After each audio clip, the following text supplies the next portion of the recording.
The screen is black. You reach for your phone, your thumb hovering. A flicker of light, and the world rushes in. A feed of endless images, short videos, breaking news, messages from friends. You scroll and scroll. A minute passes, 5, 10. You're not entertained, not really. You're not learning, not connecting. You're just scrolling, staving off a feeling, a void. A dull, gray, listless hum in the back of your mind. We call it boredom. Now imagine a different scene. A Neolithic hunter, crouched motionless for hours in the tall grass, every sense attuned to the snap of a twig, the scent of prey on the wind. Or a medieval peasant, rising with the sun, their day dictated by the relentless cycle of planting, tending, and harvesting, every moment filled with labor essential for survival. Did they get bored? Did they ever sit back after a long day of toil and think, I've got nothing to do? The question seems absurd, yet it points to a profound and unsettling truth. Boredom, as we know it, is not a timeless, universal human condition.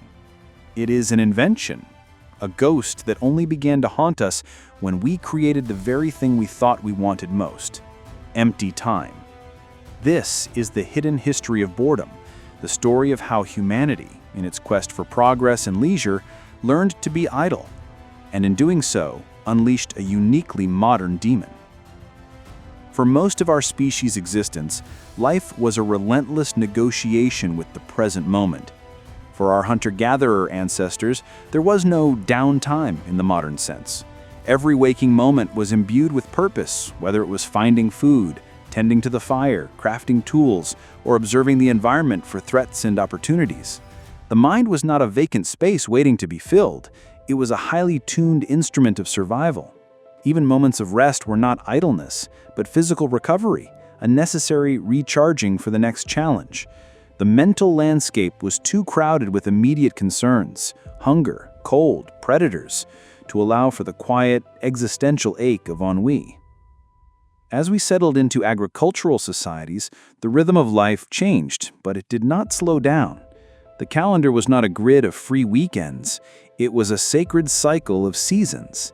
Life was governed by the sun and the church bell, a constant loop of labor dictated by the needs of the land. In ancient Rome, a citizen might enjoy otium, leisure, but this was not empty time. Otium was a period dedicated to intellectual pursuits, political debate, philosophy, and self-improvement. It was the purposeful counterpart to negatium, the world of business and duty. It had a function. The spectacles of the Colosseum, the public baths, the political rallies, these were not cures for boredom. They were integral parts of civic and social life, designed for intense engagement, not passive consumption. So where did the first whispers of this strange affliction begin? We find its ancestor not in the bustling city or the toiling field, but in a place of profound silence and solitude, the monastic cell.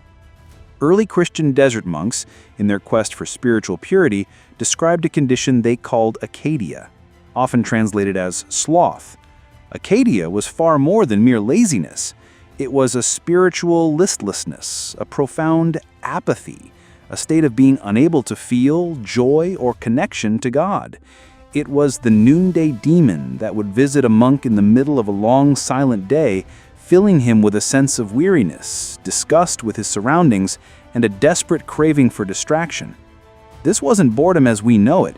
It was a spiritual crisis, a failure of faith. But it was, perhaps, the first recorded instance of a human mind struggling with a lack of external stimulus and a loss of internal purpose. The true birth of boredom as a social phenomenon, however, required a new class of people, the aristocracy. As feudalism gave way to the courts of the Renaissance and the Age of Enlightenment, a group emerged with an unprecedented amount of leisure time, but often a distinct lack of meaningful occupation. Imagine a French courtier at Versailles in the 17th century.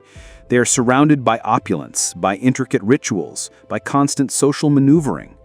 Yet beneath the powdered wigs and silk finery, a new kind of emptiness began to fester.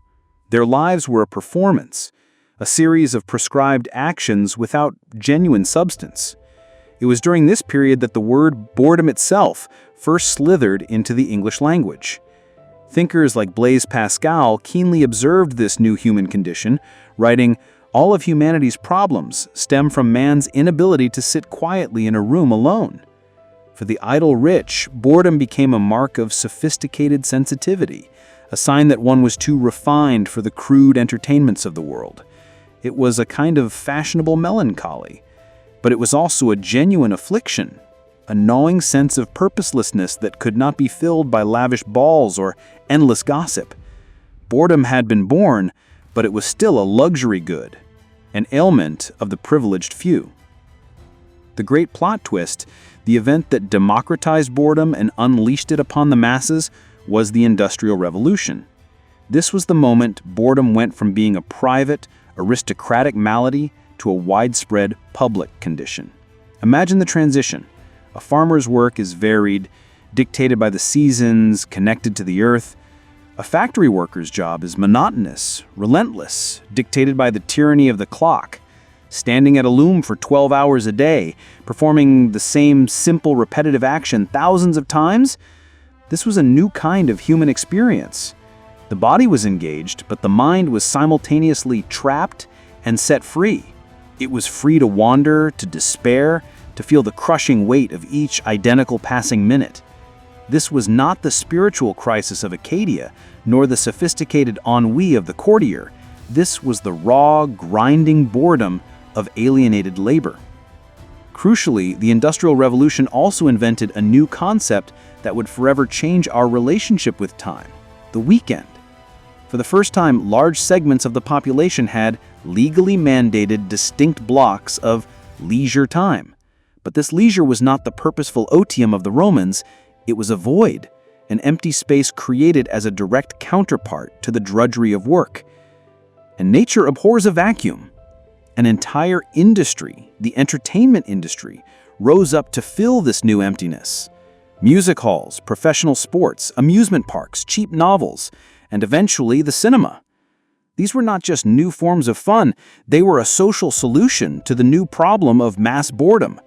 We had created empty time, and now we desperately needed to find ways to kill it. The 20th century saw boredom evolve from a social condition into a profound philosophical crisis. After 2 world wars had shattered the old certainties, existentialist thinkers like Jean-Paul Sartre and Albert Camus stared into the abyss of a seemingly meaningless universe. For them, boredom, or nausea, as Sartre called it, was not a trivial feeling. It was a fundamental confrontation with the absurdity of existence. It was the moment when the routines and distractions fall away, and we are left alone with the terrifying freedom of knowing that there is no inherent purpose to life. Boredom, in this view, was not something to be cured, but something to be endured, a necessary starting point for creating one's own meaning. Simultaneously, in the booming suburbs of post-war America, a different kind of existential dread was setting in. Betty Friedan famously called it the problem with no name. Millions of housewives, surrounded by modern conveniences designed to save labor and create leisure, found themselves trapped in a state of profound, unspoken dissatisfaction. Their lives were comfortable, safe, but empty of intellectual challenge and personal fulfillment. Boredom became a quiet domestic horror, a sign that a life of pure comfort and consumption was not enough to satisfy the human soul. This brings us to today, to the digital age, and to the final frantic chapter in our story, the war on boredom. We have in our pockets a weapon of mass distraction more powerful than anything previously conceived: the smartphone. It is an engine designed for one primary purpose: the complete and total annihilation of idle moments. Waiting in line? Scroll. A lull in conversation? Check notifications. A moment of quiet reflection? Open a game. The attention economy is predicated on the idea that your unoccupied attention is a resource to be captured and monetized. Boredom is the enemy. But here lies the ultimate paradox, the final twist in our history. In our relentless war against boredom, have we created something far worse? By constantly feeding our minds with tiny, fleeting hits of novel information, we have systematically eroded our ability to tolerate even the briefest moments of stillness. Our boredom threshold has plummeted. We have become addicts of stimulation, terrified of the quiet hum of our own thoughts. And there is a profound unseen cost. Psychologists and neuroscientists are increasingly realizing that boredom, the state we try so hard to avoid, is not a bug in our system, it is a feature. It is a crucial cognitive signal. Boredom is the mind's way of saying, this isn't working. The current activity is not engaging enough. It's time to find a new goal. It is the uncomfortable, restless state that often precedes a creative breakthrough. It's in those moments of idle daydreaming, when the mind is allowed to wander freely, that we often make our most innovative connections. By eliminating boredom, we may be systematically eliminating the very conditions necessary for deep thought, creativity, and self-reflection. We have engineered a world where it is possible to never be bored again, but in doing so, we may have created a world where it is nearly impossible to be truly engaged, truly present, or truly alone with ourselves. We have traded the deep existential ache of boredom for a shallow, frantic, and perpetual state of distraction. The history of boredom is the story of humanity's changing relationship with time, purpose, and meaning. It began as a non-concept in a world of constant survival, became a spiritual malady in the quiet of a monastery, a fashionable affliction for the idle rich, a widespread condition of industrial labor, and a philosophical crisis in the modern age. Now it is an enemy to be vanquished by technology. But perhaps we have misidentified the enemy. Perhaps boredom was never the problem. Perhaps it was a message, a prompt from our subconscious, urging us to look up, to think deeper, to find a more meaningful path. The question isn't just, when did we learn to be idle? It's, what have we forgotten in our desperate attempt to feel that idleness? And what is our boredom trying to tell us, right now, in the silence just behind the screen? What is your boredom trying to tell you? Let us know your thoughts in the comments below. And if you're a curious mind who loves to peel back the layers of history, like this video and subscribe to Ages Unseen for more journeys into the ideas that made us who we are.